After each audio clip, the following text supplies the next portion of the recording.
Hello, hi, what's up? It's me, Karen, your favorite booktuber. This is a little unconventional setup than what we normally do, but I'm really liking the lighting. I'm filming a lot later than usual, so that's why we're here, because I'm just loving the light right now. But I imagine that when I go to edit, I'm gonna be like, why did I make this decision? But whatever. Today's November 5th, and I want to talk to you about some nonfiction books that you can read because it's Nonfiction November, and this is the time to do it. In particular, these 8 books that I'm going to discuss, they are focused on what some might say is the most important thing in life, love.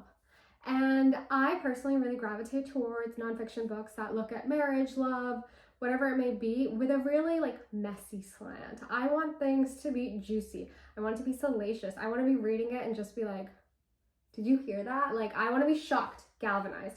These are some of them. I haven't read all of them, but they've been on my radar for various reasons. If you have any recommendations for these kind of books, let me know. Okay, let's kick it off. The first book I want to talk about is More, a Memoir of Open Marriage by Molly Roden Winter. So I mentioned this book in my most recent wrap-up because I just recently read it. And it is the story of a woman who's decided to open up her marriage with her husband. They've been married for a while. They know for sure that they are endgame, but life is long and I guess they wanted to try some new things. They go about their open marriage for about 10 years. I don't know if they're still doing it. It wasn't covered in the book, but this memoir covers those 10 years of her life. We're getting a lot about her internal life. She's trying to figure out boundaries and set expectations and go about this in a way that brings her the most pleasure. I'm not entirely sure if it always does. And then we're also getting some family stuff. She has a relationship with her mother that we're also exploring, and that's that book. The next book I want to talk about is Sea State by Tabitha Lasley. Now, this book came out a while ago, and I know it was kind of popular on BookTube a few years ago, I think. I know people were reading it when it came out. I think I read it a few months after that, and I loved it.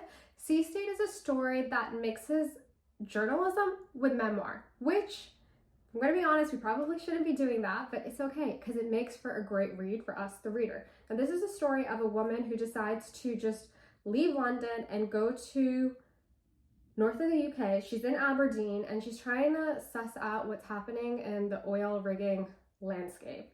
But the first guy she interviews is a guy she ends up having a relationship with. He is married and they continue on with this affair for the entirety of the book, and it's really interesting. She's telling you about oil rigging, how dangerous it is, how much of an impact it takes on the psyches of the men that she's interviewing, and how they have to kind of separate themselves, the self who is on doing the oil rigging versus the self that they are when they are home. And these are very high stakes. They could die doing this job, but yet they're making bank and they're having this wonderful family life where they're able to provide for their family. I really liked this book.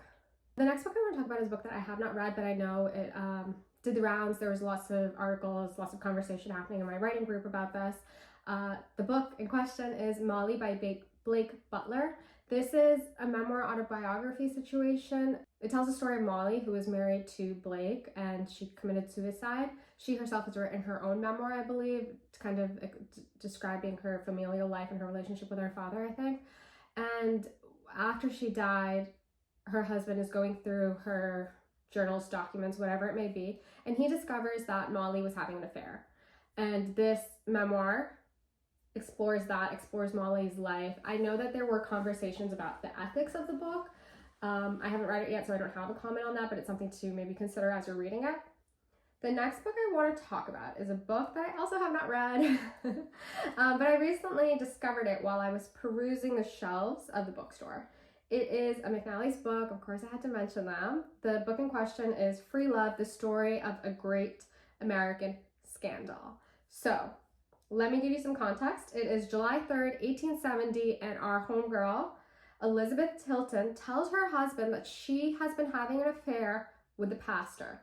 Now, this is a big deal because the pastor in question, Henry Ward Beecher, was a man that was quite famous in America. He was someone that was being considered as a candidate for president, and huge things happen. Apparently the suffragettes get involved and there's lots of spilling of tea.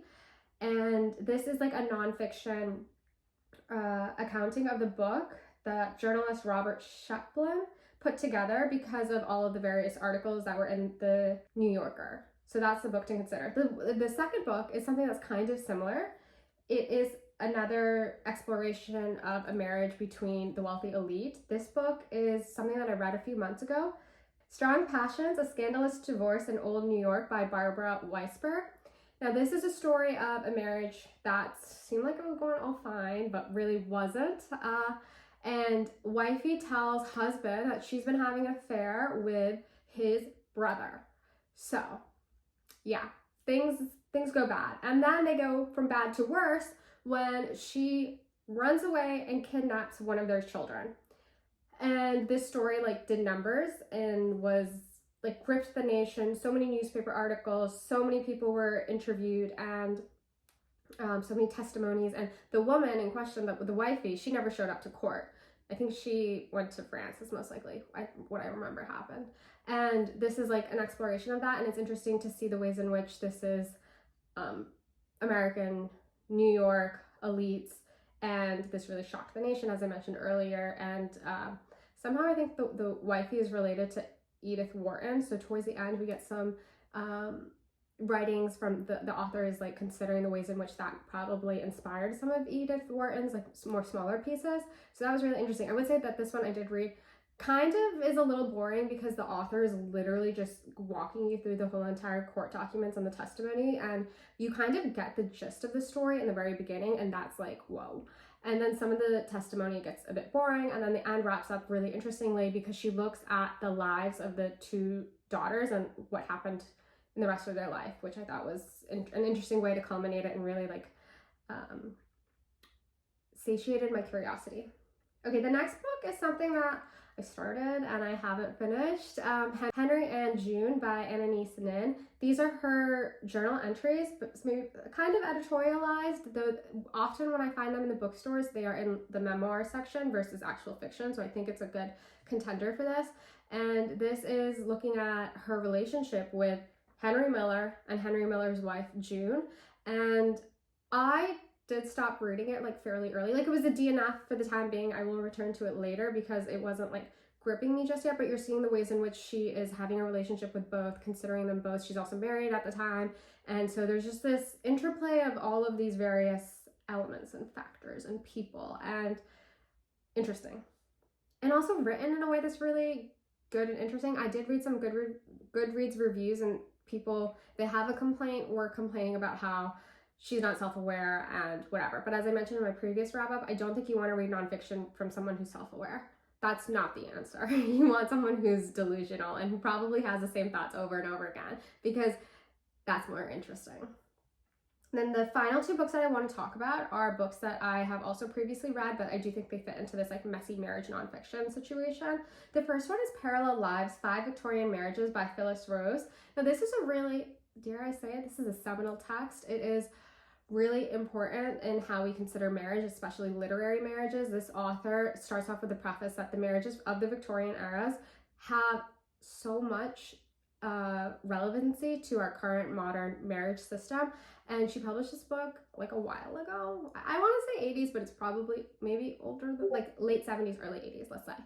And so she's looking at the marriage of George Eliot, well, not George Eliot's marriage, George Eliot's partnership, and then eventual marriage to that other guy who was much younger, Charles Dickens, 3 other people who are really important, and she's deep diving into their marriage. A lot of her premise is also that the marriage unit in and of itself is the smallest political unit that we have, and I think it's a phenomenal read. The next book is something that is inspired by this one, and it came out more recently. It's Lives of the Wives, which is looking at more literary marriages, but this time I would say from the 19th century.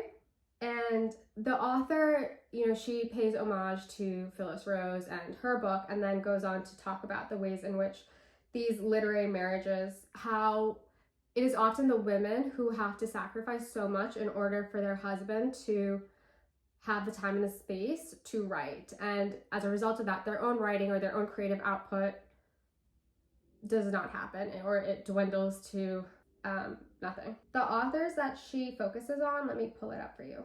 Elaine Dundee, who wrote The Dead Avocado, Kingsley Amis and his wife Elizabeth Jane Howard, that guy Oh, Elsa Morante and Alberto Moravia. Elsa's Lies and Sorcery just recently, like in the last 2 years, we got that really big NYRB Lies and Sorcery re-edition or whatever. And there's also like 2 other people who are really big whose names are escaping me, but one of them is an actress. She was married to that children's illustrator writer guy. The guy who wrote Charlie and the Chocolate Factory. That guy. Anyways, okay, that was this video. It was short and sweet because I just want you to have a really salacious, wonderful book to read in the month of November as we celebrate Nonfiction November. If you have any more recommendations or whatever it may be, please, please, please, I implore you to drop it in the comments. Give me something so gossipy, so salacious, really exploring someone's marriage. A marriage is a really interesting space, quite intimate, so much can happen. And yeah, with that, I'll see you in the next video.